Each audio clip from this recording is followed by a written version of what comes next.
Assalamualaikum warahmatullahi wabarakatuh. Selamat berjumpa kembali dengan saya Prayitno dari channel Prayitno Berbagi.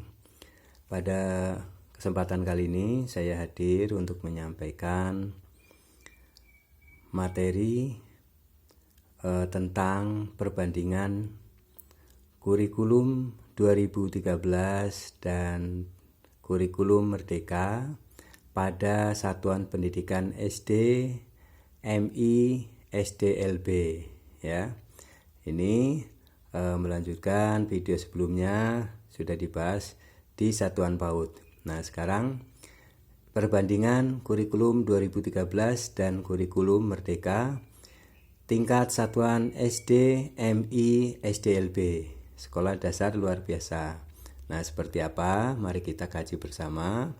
Pertama kita bahas ya kurikulum 2013. Tentunya ini sudah Bapak Ibu ketahui ya, selama ini memang sudah diterapkan ya. Nah, nanti selanjutnya kita akan belajar bersama ya mengenai kurikulum merdekanya seperti apa. Baik, kita ingat kembali kurikulum 2013 di SD, MI, SDLB. Rancangan kerangka dasarnya ya. Kita bahas kerangka dasarnya di kurikulum 2013. Rancangan landasan utama kurikulum 2013 adalah tujuan sistem pendidikan nasional dan standar nasional pendidikan.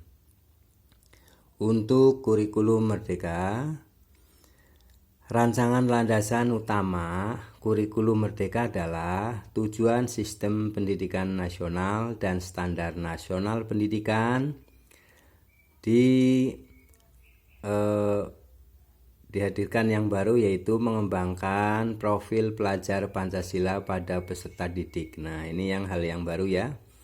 Jadi perbedaannya ada di sini, mengembangkan profil pelajar Pancasila pada peserta didik. Baik, kita lanjutkan yang aspek kedua dari segi kompetensi ya. Kompetensi yang dituju. Kompetensi yang dituju pada kurikulum 2013 adalah kompetensi dasar KD yang berupa lingkup dan urutan, scope and sequence yang dikelompokkan pada 4 kompetensi inti atau KI, yaitu sikap spiritual, sikap sosial, pengetahuan, dan keterampilan. KD, kompetensi dasar, dinyatakan dalam bentuk poin-poin dan diurutkan untuk mencapai KI yang diorganisasikan per tahun. KI kompetensi inti ya.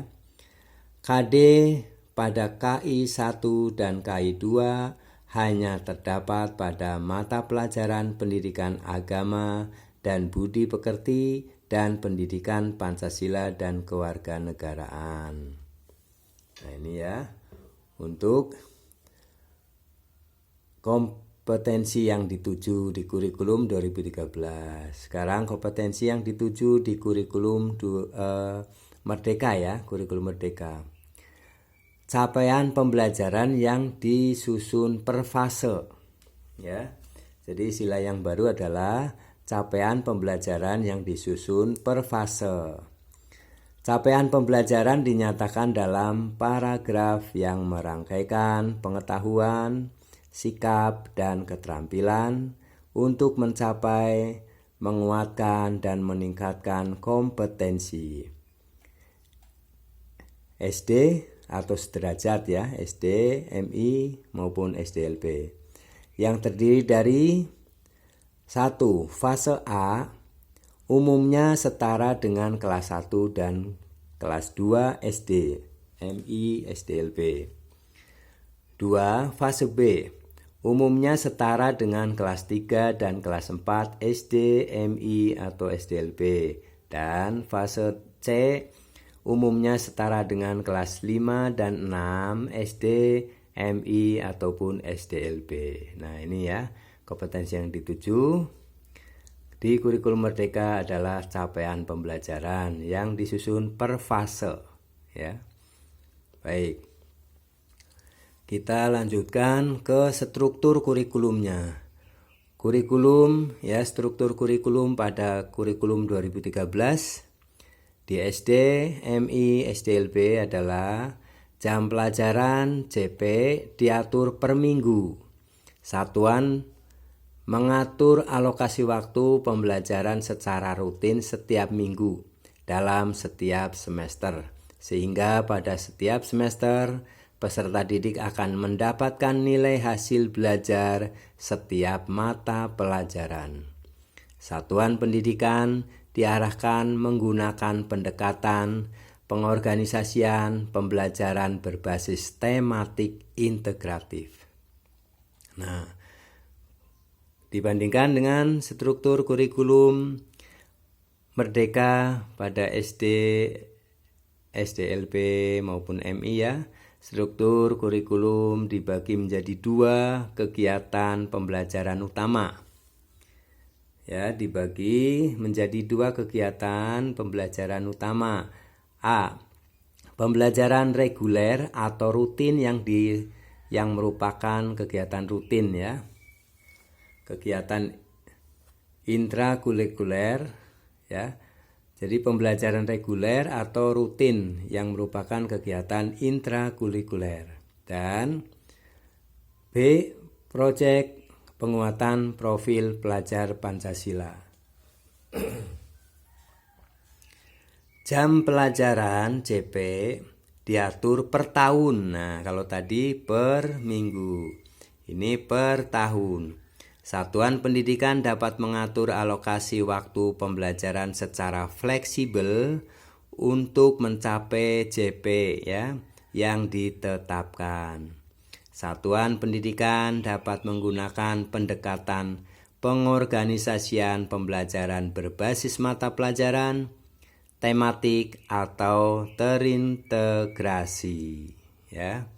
Jadi boleh mata pelajaran, boleh per tematik atau terintegrasi.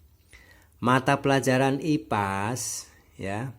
Mata pelajaran IPAS atau ilmu pengetahuan alam dan sosial merupakan paduan dari IPA dan IPS. Jadi di kurikulum di kurikulum Merdeka, mata pelajaran IPA dan IPS merupakan mata pelajaran yang akan digabung menjadi IPAS, ilmu pengetahuan alam dan sosial, ya. Jadi merupakan perpaduan dari IPA dan IPS.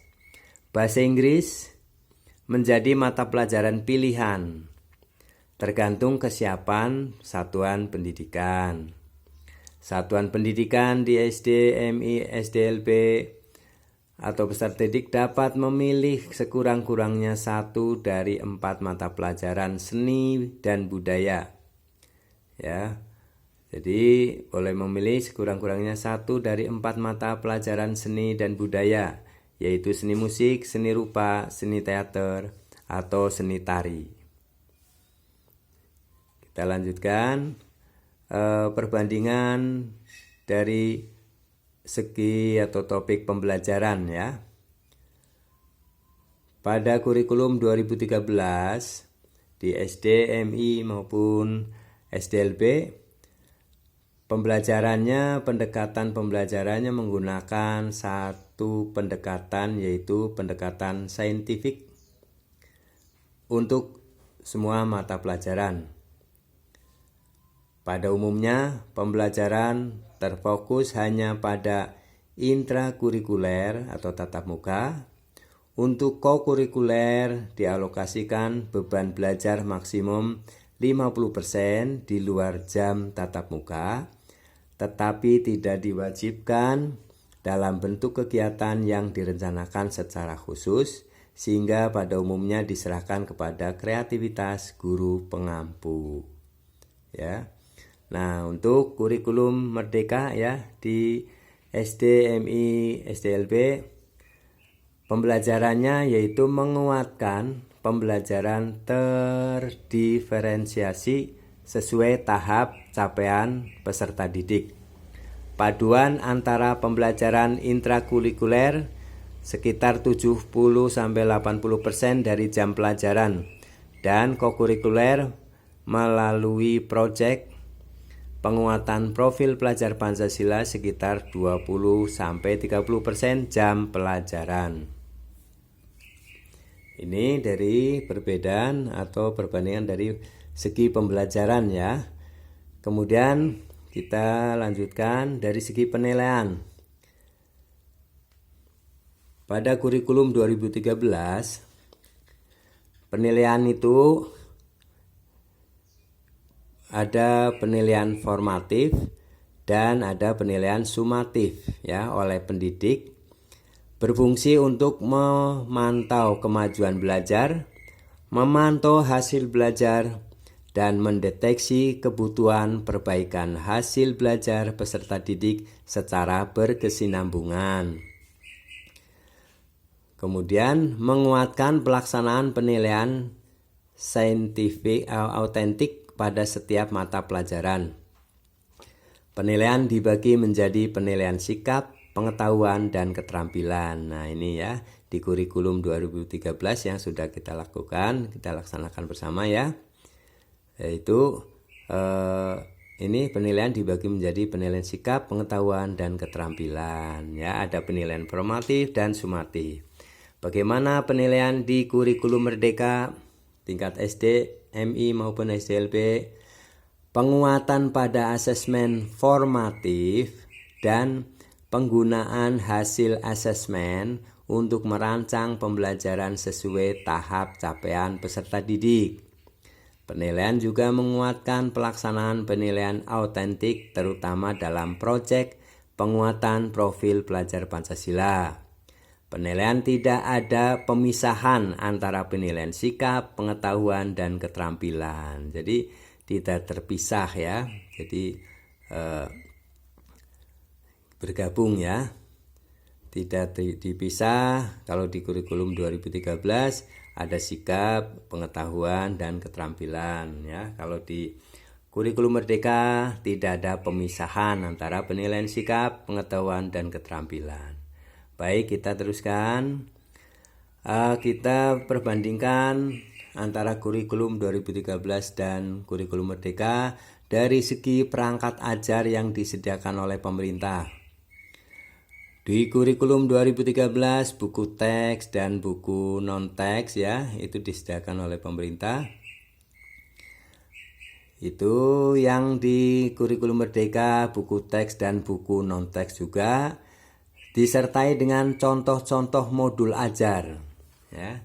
Kalau di kurikulum Merdeka ini disertai dengan contoh-contoh modul ajar, alur tujuan pembelajaran, contoh proyek penguatan profil pelajar Pancasila, contoh kurikulum operasional satuan pendidikan. Nah, ini dicontohkan ya. Baik, kita teruskan. Dari segi perangkat kurikulum. Nah, di kurikulum 2013 pedoman implementasi kurikulum ya. Perangkat kurikulumnya pedoman implementasi kurikulum, panduan penilaian, dan panduan pembelajaran setiap jenjang ya. Ini sudah disiapkan pedomannya. Nah, di kurikulum Merdeka panduan pembelajaran dan asesmen, panduan pengembangan kurikulum operasional sekolah, panduan pengembangan proyek penguatan profil pelajar Pancasila, panduan pelaksanaan pendidikan inklusif, panduan penyusunan program pembelajaran individual, modul layanan bimbingan konseling. Ini lebih lengkap ya. Nah, itu ada perbandingan ya atau perbedaan dari kurikulum 2013 dengan kurikulum Merdeka ya. Semoga wawasan ini, pencerahan ini bisa menjadi bahan ya untuk Bapak Ibu guru melaksanakan ya kurikulum Merdeka di tahun ajaran 2022-2023 dengan mengetahui dulu ya apa perbedaannya ya, apa kelebihannya dari kurikulum Merdeka dan apa yang baru ya, yang hal-hal yang baru di kurikulum Merdeka dibandingkan dengan kurikulum 2013. Nah, semoga bermanfaat ya. Nah, bila mana ada hal-hal yang bisa ingin diketahui lagi, Bapak Ibu juga silahkan ya diketik di kolom komentar ya. Semoga bermanfaat yang ini ya, yang sedikit ini bagi Bapak Ibu untuk kesiapan menghadapi tahun ajaran baru dengan kesiapan melaksanakan kurikulum kurikulum Merdeka ya, kurikulum Merdeka. Implementasi kurikulum Merdeka di tahun 2022. Sekian, semoga bermanfaat. Terima kasih dan dukung selalu channel Prayitno Berbagi dengan cara subscribe, likes, komen, dan aktifkan notifikasinya serta share kepada teman-teman guru yang lainnya agar mendapatkan pencerahan yang bermanfaat untuk melaksanakan tugas. Baik, terima kasih Bapak Ibu. Semoga bermanfaat. Assalamualaikum warahmatullahi wabarakatuh.